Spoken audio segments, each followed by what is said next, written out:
last evening's memorial service, and she's taken the time to join us. Her name is Sandy Medeo, and she was here with her son, and here looking at an interesting connection. Her grandfather, Leonard Roberts, was supposed to be aboard the ship when it set sail for its last voyage, but unfortunately, well, fortunately for him, he missed the departure on that day, and Sandy's taken the time to join me. G'day, Sandy. Good morning. How are you today, Glenn? I'm very well. Well, Sandy, more importantly, how did you enjoy the memorial service yesterday? Oh, it was wonderful. Very moving, very touching. Well, how did your family get connected with the HMAS Sydney 2? My grandfather was stationed on the Sydney from June 1939, and, well, fortunately for him, missed the boat that last fateful voyage. He didn't get to back on the ship in Fremantle, so therefore he wasn't on the ship when it went down? No, my dad said he got there in time to find his kid on the dock and see the Sydney sail off. Okay. And what sort of impact did that have on him later on? It stayed with him for the rest of his life. He had his demons from it, but he was always very proud to serve on the ship, and it almost became like another family member, the ship itself, you know, the stories told. Yeah. So he felt like he'd let the team down by not being on the ship? Definitely. Yeah. And my military father says that, you know, your military family is like nothing else. You know, you're depending on each other with your lives, basically. And I think, you know, my grandfather losing that family was very hard. Your grandfather's name was Leonard Roberts? Yep. And what was his role in the Navy? He was a stoker. Okay, so a pretty hard-working man. Very hard-working man, and till the weeks before he died, he was still a very fit man, yeah. You said he spoke to your father a lot. Did he ever speak to you? He died when I was 16. Right. So it's basically through, you know, my dad that I've heard the stories. To last night's event at the Sydney 2 Memorial, what did you think of the service? Oh, it was very moving. It's hard not to shed a tear. It was, you know, and it's something I wish my grandfather had seen, was the memorial and the ship found, and yeah. Have you seen the memorial before yesterday? No. We arrived on Saturday, and I sat there for half an hour and just cried. It was just so moving, and it's beautiful. Did you get a chance to catch up with any other family members? No, I had a lot of RSL people come up to me and wanting to hear my story, and I think the local MP came up, and then his wife heard the story and wanted to come and meet me, and so my grandfather's become a bit of a legend around Geraldton. What can you tell us about your granddad? And how long was he in the Navy?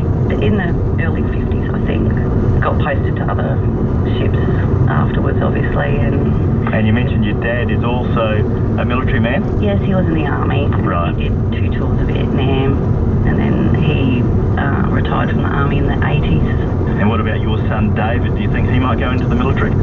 He does Navy Cadets at the moment, and he was actually there wearing my grandfather's medals yesterday, and the local Navy Cadets welcomed him into their little squad, and, you know, he took the flag, and he's definitely inherited the military gene, so we'll wait and see on that one. So he and you were pretty proud of your granddad yesterday? Oh, very proud. When it comes to the memorial, is it as good as you imagined?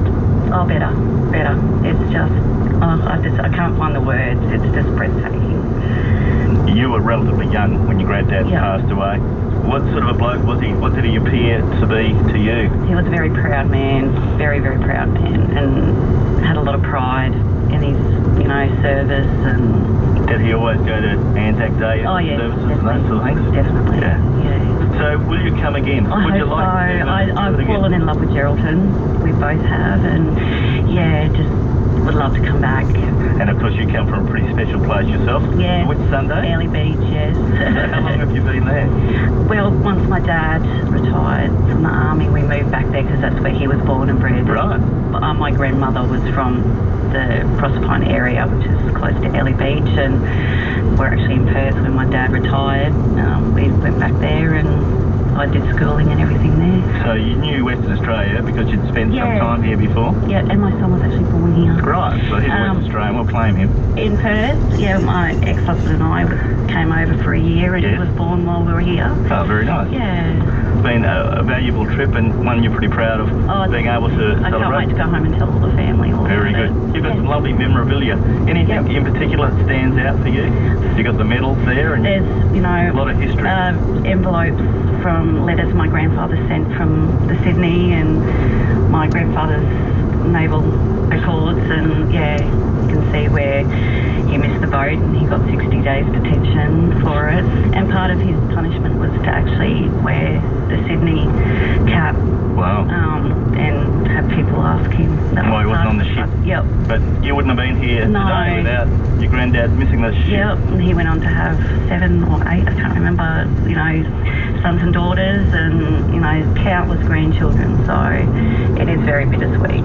So this is part of the family history. Yeah, oh, definitely. Very good. Well, thank you so much. Thank you. You enjoy your time in Western Australia and look forward to seeing you again in the Midwest. Thanks very much, Glenn. Sandy Madeo there.